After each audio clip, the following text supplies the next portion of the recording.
Mais nous, à la guerre civile de Beyrouth dans les années 80, on était au milieu et les mecs, ils se tiraient dessus, tu vois. On voyait passer les chars, on se planquait dans les immeubles. C'était dangereux. Mais j'ai fait d'autres trucs dangereux après. On va y venir. Début à la télévision, donc j'ai noté, tu pars faire un documentaire en Amérique du Sud. Donc c'était à peu près à cette époque, en 83. Oui, c'est l'Amazonie. Ouais. C'était avant. Amazonie, 4 mois au Pérou. C'est à partir de ce moment-là, vraiment, où tu as le déclic, où tu te dis, tiens, je vais continuer là-dedans. Ouais.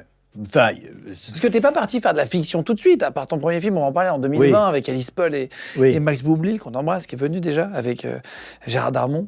Tu vas faire ce film-là, mais bien plus tard, en fait. Tu vas te dire, je vais profiter, je vais vivre des aventures. J'aurais voulu. Faire de la fiction avant ? Mais bien sûr. Le problème, c'est que tu lances des trucs, puis là, ça marche. Et c'est vachement marrant. Parce qu'un tournage fiction est moins fun qu'une expédition scientifique dans les glaces au Groenland ou dans un volcan. T'as fait un volcan. Voilà. C'est des trucs qui sont quand même beaucoup plus forts qu'un tournage de fiction. Ou tu te fais un peu plus chier, pas chier, mais tournage de fiction, tu peux attendre 8 heures.